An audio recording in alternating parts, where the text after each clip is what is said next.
And it really brought home to me how healthcare is personal to all of us.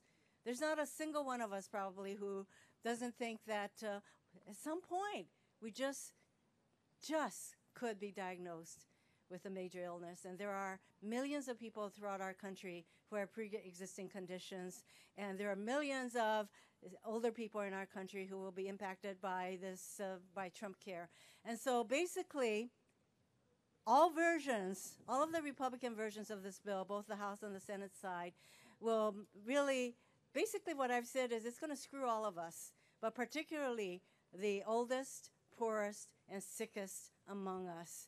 So regardless of whether, you know, the ultimate CBO score is that we're going to kick off 13 million, 14 million people, healthcare is a right, not a privilege, reserved for those who can afford it.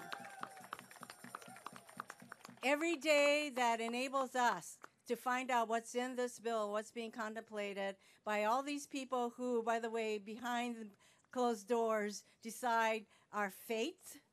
Stop the war on women. Yes, we have been fighting this only for like decades.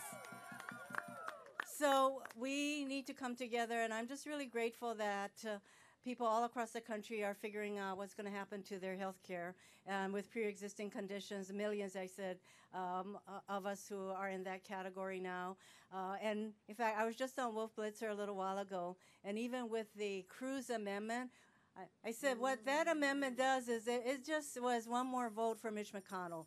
It does nothing for health care for our people, but what it would do is it would create two kinds of insurance, two kinds of health care in our country. One for those who think that they're not going to get sick, and so they're going to get these really cheap plans, what we call junk plans, and then the rest of us will have to go to get insurance that will cost a heck of a lot more with high deductibles. And even the insurance industry, which oftentimes is not exactly our friends either, but in this case they said this is not a workable system. So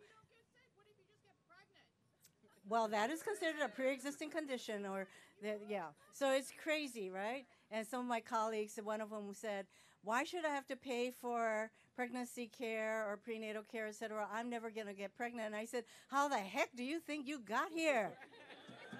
So we're in this together.